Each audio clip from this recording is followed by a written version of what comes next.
Good morning, everyone, and welcome back into my kitchen, Cooking with Carol Diane. I'm Diane. If this is your first time tuning into my YouTube channel, welcome into my kitchen. Really, welcome. What am I going to make today? Well, it's getting close to what? Yes, Christmas. We went through Thanksgiving, didn't we? Glad that's over. I hope you all had a nice turkey day. I really do. Now we're into the holidays, where baking is what we want to do, isn't it?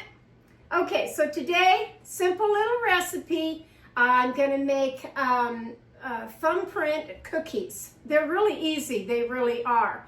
And I'm going to make a variety of different jams on top to give it kind of some color for Christmas. I have set my table for Christmas and put up some decorations in the kitchen. Hopefully at the end of this video, I will show you how I set my Christmas table this year. I will be putting that on my website, cookingwithcaroldiane.com. Go under Holiday tab and then go under Table Settings, and you will see the different years that I have done, different arrangements for what I want to put on my table. This year, I treated myself a Christmas gift to some new china this year that I just kind of fell in love with. So I'll show that in the other video. Okay, so let's begin with this simple recipe. What you will need for thumbprint cookies. They're the soft cookie, almost like a shortbread cookie. I bought some the other day in a package at my grocery store. You got 12 in a package for like $3.99. And yeah, they were good. I could taste the preservatives in it. I really could. That sticks the cookie together and makes it not all crumbly and all that. Mine won't be like that. Mine will be homemade. But I like a good shortbread cookie. I really do. Shortbread, butter, cookie, almond cookie. We will be using almond extract in this recipe. Get you 2 sticks of butter, fairly softened on the butter. And let me grab right quick something that I need. Okay, I always like to grab a tea towel to wipe my hands off. And I forgot that this morning. So that would be 1 full stick and another full stick, because these are halves. And use real butter. You know, when you're baking for the holidays, get out the good stuff, really. It really does make a difference. Unless you have a recipe that really calls for margarine, I would say get out the good stuff. Okay, so that's just the butter going in. Now we're going to need 2/3 of a cup of sugar, which I've already measured out. I'll pour that in. And a 1/2 teaspoon of almond extract. Almond extract, oh my gosh, for cookies, for a lot of things, really makes everything taste so good. Really, it does. Okay, so a 1/2 teaspoon of that in any kind of a mixer. I am using the tabletop today, but you can use a hand mixer if you want to. Then turn your machine on. And for some reason this morning, my mixer, I don't know whether it's the power outlet or what's going on with it. Well, I'll figure that out and be right back. Patience. It's a virtue. Got the mixer going. Put it on low to begin with, and then turn it up just a little bit, probably on medium, and let it go for a good 2 to 3 minutes. When this is done, that I know that sugar is blended into that butter, then I'll be right back.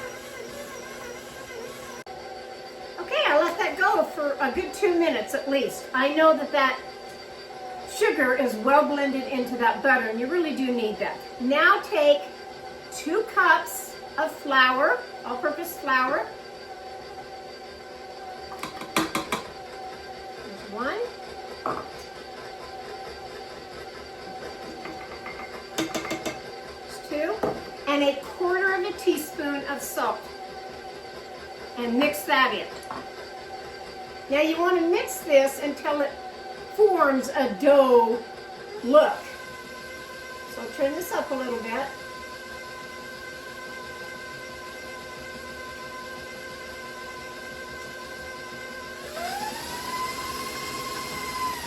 Maybe not that much. I got my helper today. This little cute gal that I found the other day that has a pie. Look at her, isn't she cute? And the little flour sifter, and she's making some gingerbread cookies. Yeah, well, I'm making cookies, but they're not gingerbread. But it'll be all right.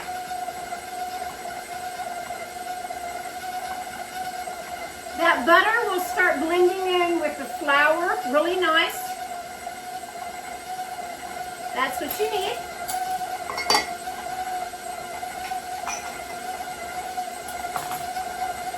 Get you a cookie sheet that's lined with parchment paper. Set your oven for 350 degrees. Stop this and check it here. Make sure I get all the goodies on the bottom, on the sides. Oh, well here. You want to get everything, especially down on the bottom.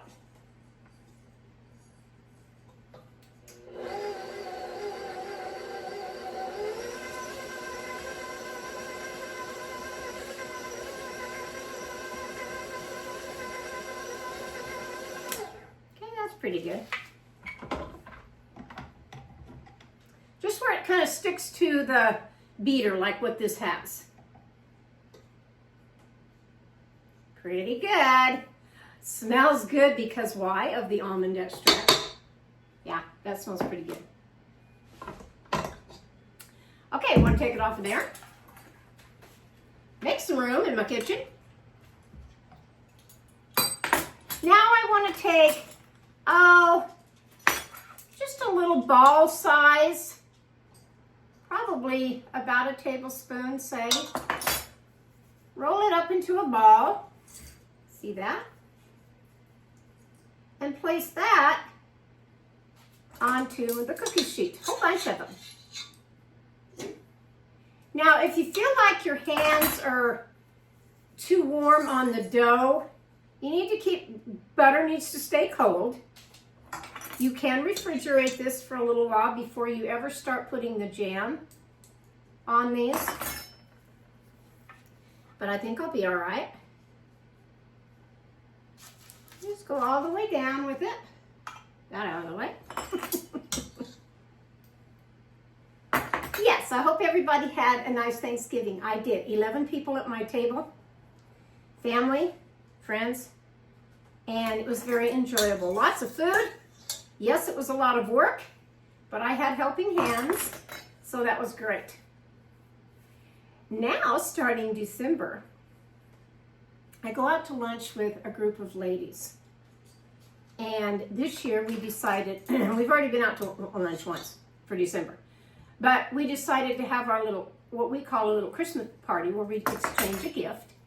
And we decided to have that at my house this year, and that we would just pick a restaurant in town, order something, pay for it, have one of the gals pick it up, and she brings it to my house. Hence is why I've set my table early for my lady friends. And we're going to have lunch here and do our gift exchange. And then we can sit in my living room while we're doing the gift exchange. And we can talk for as long as we want. Now, usually, this will crack you up, but when we go out to lunch, we are there for like 3, sometimes 4 hours, sitting in a restaurant, just talking about everything. We got to solve the world's problems. Or we think we do anyway. And this way, nobody, we're not going to have a waitress like this, looking at us like, are these ladies ever going to leave? No, we won't have that. It'll be in the comfort of my home here. And they can order whatever they want off the menu. I don't have to worry about feeding them. Although I am going to have some treats for them, some goodies. And I did bring out my punch bowl that I think I'm going to serve them some eggnog. Yeah, it's a holiday treat. So that's what's in store here in just a few days. Can't wait. Can't wait. I got down with a bad sore throat, almost an ear infection. Well, it was an ear infection. Had to be on an antibiotic. Oh, gosh. And that's strictly from just being around a lot of people. You know, somebody had something, and of course they gave it to me. So that's why you haven't seen me in a few days after Thanksgiving, because I've been down sick. I really have. But I'm doing lots better now. Okay, so there's the balls right there. Now you want to take, what I have found is just to take the 1/4 teaspoon right here. You don't want to take your thumb on a thumbprint. It's called a thumbprint cookie, but you don't really take your thumb. You can use your index finger, or you can take, if it's round, like this measuring spoon is, and you just barely want to come down. You want to come down to almost where the cookie kind of cracks open a little bit. Push it back together, but it will kind of crack the dough part. And that's all right. Don't worry about it.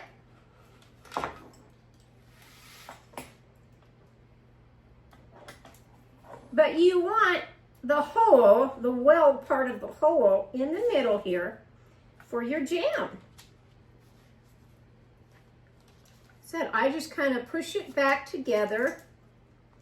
This is where butter on dough is so forgiving that you can just kind of work with it, push it back the way you want it, and keep going. Keep going.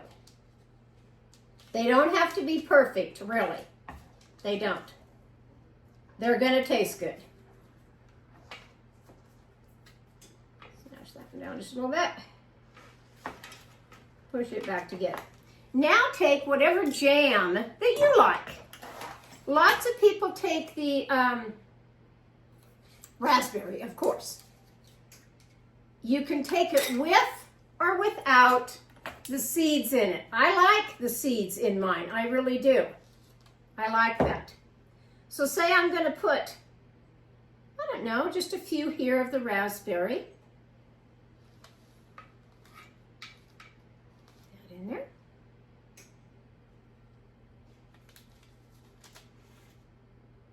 And then say I want to mix it up with maybe some peach. You don't have to have preserves that you've made. It's nice if you do. You can go ahead and have store-bought. So I have raspberry, peach, my black cherry that I did this summer, and strawberry. I have strawberry. So let's grab a peach and put that in there. The only one I don't have right now would be apricot, which I wish I did. Gosh, I wish I had that. The apricot tree in my yard that hangs over from my neighbor hasn't produced, it only produced the 1 year that I first moved down here into this house. And that's really kind of a shame. I don't want that big of a chunk in there. It just hasn't produced. It got froze. Now I'm going to go with a, oh, should have lined that out, huh? Peach. This is the that is the, goodness, black cherry, raspberry, peach. This is the strawberry. That's the black cherry. Let's go with the black cherry. You can tell I'm awake today, huh? Well, I got up again. It's like I'm on slow motion with this sore throat kind of earache thing. And yes, an antibiotic takes a while to kick in, you know, and do its thing. And let's go strawberry. But I'm on the mend. I really am. I got my Daisy May all fixed on her surgery for her bladder stones. That was kind of an ordeal, but she's lots better. It's always something, isn't it, in your house that you have different things? Okay. That wasn't too hard, really. Now we're going to put them in the oven for about 11 to 15 minutes. Just keep your eye on them. You don't want to burn these. You know, you just want them just barely golden, and you'll be able to tell after about 11 minutes. And then I'll pop back on, and I am going to put a little glaze on these. Okay, cookies are out of the oven. Pretty fast at 11 minutes. So this is what they look like right here. Let them cool just for a few seconds on the cookie sheet because you want to be able to get them off of there. And again, you know, you don't want to burn them. If your jam runs over, don't worry about it. It's going to be fine. It's going to be fine. Now, a couple ways you can do this. See that jam? Homemade jam is a little bit different than store-bought because of the preservatives. So if I had just used some store-bought jam, it probably would have stayed right in the middle. But I like my homemade. I really do. So the glaze that I'm going to put on it, which, like I said, you can do two things here. Let me set this over here on my stove, and you can get some powdered sugar, place it in a little strainer, and just barely dust the cookie. Still warm. Where it looks like that. And that's always pretty. It really is. But today, I'm going to take this powdered sugar. I'm going to add, so I've got about a cup of powdered sugar in here. I'm going to add a little bit of water in here and a drop or two of the almond extract. Just to give it flavor. That's all I want. Give it flavor. Now we don't need this to be real thick because you need it to be of consistency of a glaze where you can drip it on there. Drip, drip the icing on there.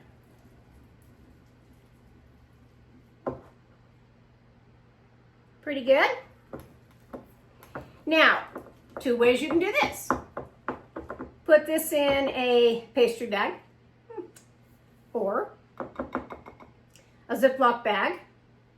Cut a little tiny hole at the bottom of the Ziploc bag and drizzle it on your cookie that way. Or what I've always done is I just take the spoon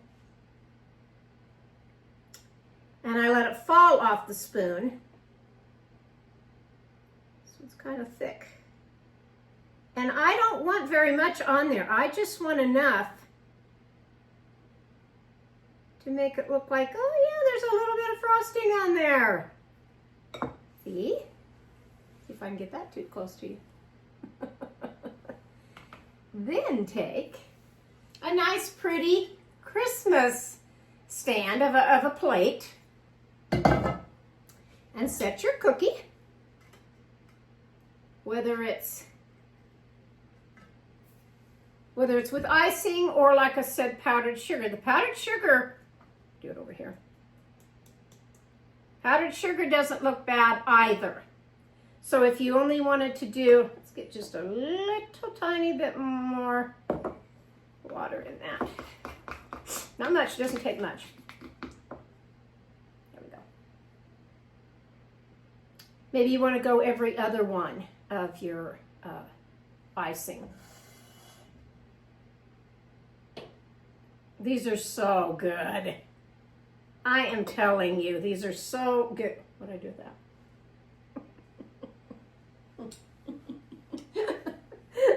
I'm kind of awake this morning, just kind of.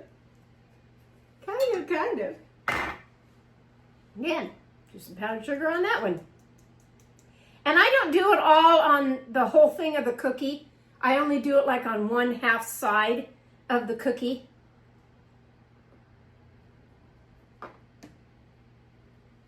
I think it just kind of looks better. Let the biggest part drip off first. Then you've got, it kind of came out a lot too on that one. And fill your whole thing up now with these wonderful Christmas cookies. These can be baked any time of the year. They really can. You don't have to have them just for Christmas. They're just a wonderful cookie for snacking on. And so because I'm going my nature again of, so good. I'm going the nature of pine cones, tree branches, all of that on my table. I found, let me grab it. You should know me by now. Not everything I set out. So I found a cute little pine cone cookie jar. Isn't he adorable? Yeah. And I'm going to fill up these in here. Now when I come back on again on a video, I'm going to make another different Christmas cookie. I've made so much for you, really. And maybe at the end of this video in the description area, which I don't normally do, I will link the other Christmas videos that I've done, meaning my divinity, my fudge, my Swedish spritz, which I don't know that I'm going to make all over again in a video for you because I've already done it. You can just click on that link and see what I did the first time when I did make them. Yes, I will be making all 3 of those that I just mentioned, and I'm doing a fruit cake this year. Oh my gosh, the fruit cake, let me tell you. It isn't in my cookbook because it's a special recipe. It's a family secret recipe. I had a family member write me the other day, I want that fruitcake recipe. It's not in your cookbook. You can't find it. I said, no, it's not in there because it's special. So then I sent that person the ingredients and how to do the fruitcake. They write back and they say, that's too complicated. I don't think I can handle that. Hint, hint. I think they wanted my fruitcake to be sent to them. I don't know. Anyway, I went to buy the fruitcake ingredients, and there's a lot to a fruitcake. If you've never tried a fruitcake, do, because they're delicious. If you've tried fruitcakes that are store-bought and you don't like them, it's probably, again, because of all those preservatives, and they're so firm that you think, am I eating cardboard? Mine's not like that. Let me check my cookies. Yep, I'm going to pull them out. Here's another whole row of them. They make about 24 cookies. They really do. Let me set this over here on the stove. Let that cool down just a little bit. Anyway, back to this fruitcake. When I went to go find the ingredients, oh my word, that was a riot. Let me show you one item that doesn't seem to be in the stores. The grocery stores order it, and 3 days later, it's gone, just like that. What is it? It is the candied, I need the green and the red cherries. Now, at one store, and I mean, I live in a mini city, people, and I went all over to all these grocery stores. Nope, gone. Nope, gone. Sold out. 3 days. Not getting any more. Seasonal thing. Okay. I did find the citron one, little tub like this. Now, these little tubs are 8 ounces, and you need 2 for my fruitcake. I did find the pineapple, 1. I'm going to combine those to make my one that I need. These 2 go together of the green cherries, but I still needed red. That was the struggle to go and find, and these vary at every different store on price. I had to buy the cherries of the red ones on Amazon. Paid a fortune for them for this fruitcake. Now my fruitcake, way back when my grandma made it, when I started making it in my, oh gosh, 30s, I think, was a $20 bill to make a fruitcake. Then it got up to $75 to buy all the ingredients that you need for a fruitcake. Yeah, because there's a lot in mine. Now it's a little over $100 bill. Yes. And that's not even counting, like my husband said, mileage to go all over town looking for these ingredients. Yeah.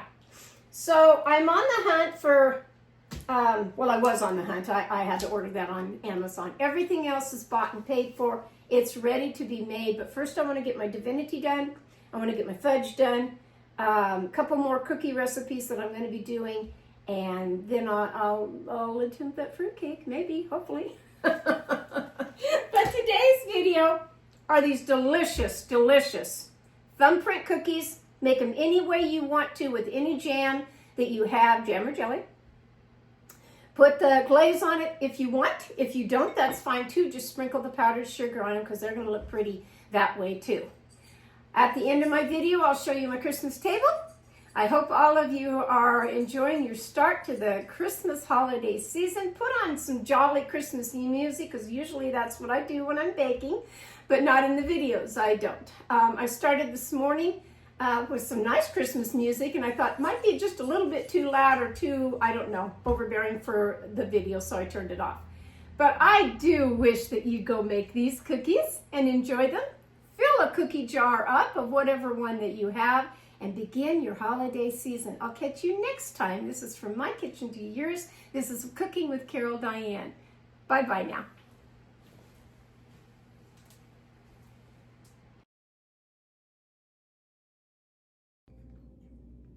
Hello and Merry Christmas. Welcome back into my kitchen, Cooking with Carol Diane. I'm Diane. If you're just joining me for the very first time on my channel, welcome to my kitchen, really. Today I'm going to show you my Christmas table that I have decorated. I'm having my lady friends over for lunch in a couple of days, and I'm just going to set the table for them and see what they think of that. Anytime you can take whatever you have, put it together, and step back and say, yeah, I kind of like that. That's going to be fine for Christmas this year. So my kitchen this year, I've taken the theme of pine cones. I really have. And my dishes that I treated myself to this year do have pine cones on them. They're a set that was clear back in 1948, I believe. It was either 45 or 48. I'll check on that and get back with you on that. I fell in love with them. And so that's what I'm having this year. I think if you go on my website on Cooking with Carol Diane under holiday setting tables, you'll see a couple years ago, or it might have been last year, I just really don't remember, that I brought out my Christmas spode and had on the table. Well, this year I'm going to go a little fancier. I really am. So I hope you enjoy kind of the walk around my table of showing you what I put together. Elfie and I have been very, very busy in the last couple of weeks. I will be starting my holiday baking and getting it going, and I have a fruitcake to make. Husband wants me to make my famous fruitcake, so I've got to get going on that and some other nice treats. But I just wanted to pop on and say hello. Hope your Thanksgiving went well. Mine did, and that you got through that. Whew, breezed through that one little holiday. Now we're on to the biggest one of the year, really, which is Christmas. So let's begin with showing you how I decorated my table. Well, I've started with nature again this year, and what I call my theme of pine cones, of finding things along the way that'll all tie in with a holiday season, Christmas time, winter, evergreen, pine cones, everything that goes with it. So my tablecloth is the fancy one this year. I ordered this, and when it came, I was impressed. I really was. It's really quite pretty. I put it on without ironing it, and I do apologize for that. I wanted to show you the beautiful, beautiful trim that it has. If I can get that out here. You'll see it along the way, but oh my gosh, I love this tablecloth. Then I start always with a runner. Well, this year I've had this runner for quite a little while, and this is a beautiful deep red with, of course, the buck deer and the tree and snowflakes. And then I usually start with my centerpiece first, so I'll go with that first. That I put in whatever I can find for the garnishment. And this year I did it all in the gold and brown colors again. I set down the plastic gold poinsettia placemat is what it is on the very middle. And then I started with my candles here. These are light up little candles that I have been collecting. I found the 2 tree ones this year, which is this one and the taller ones. And I got the little gold deer. And nestled in all of this are pine cone ornaments. Right here, right here. Doggies have to get in the act too. I did the white of the pine cone gold leaves. So that's just kind of the middle centerpiece that you look at when you first come in. Then I start with the plates. I went down to Hobby Lobby, yes, and I did buy these placemats, which I like, but I'll tell you what, they had at Thanksgiving different ones that were kind of more like this right here, right here. Okay, so what I started here with is grabbing more colors. So I went out and got the linen deep burgundy red of the napkins. These are the fruit ones that I used one year, which are so pretty. They really are. It's a berry fruit. I may change that out if I can find some pine cone ones. I don't know. I set the nice white, these are really acorns, but it's an ornament and I thought it was pretty. These are my pretty dishes. And I hope you can see them right here, that they do have the little pine cone up here. And I think they're pretty special. It's the full set with a casserole dish and serving dishes to it, the cream and sugar, the gravy boat, everything. I'm so pleased with them. I put out the good goblets, and I put out a water, these are the simple little ones of the water glasses that have, oh, I don't know if you can see that on here. Pine cones. Pine cones. Simple, colorful, and yet elegant at the same time. I will show different things that I have around the house for Christmas as far as being festive, but I think my lady friends will like this for lunch.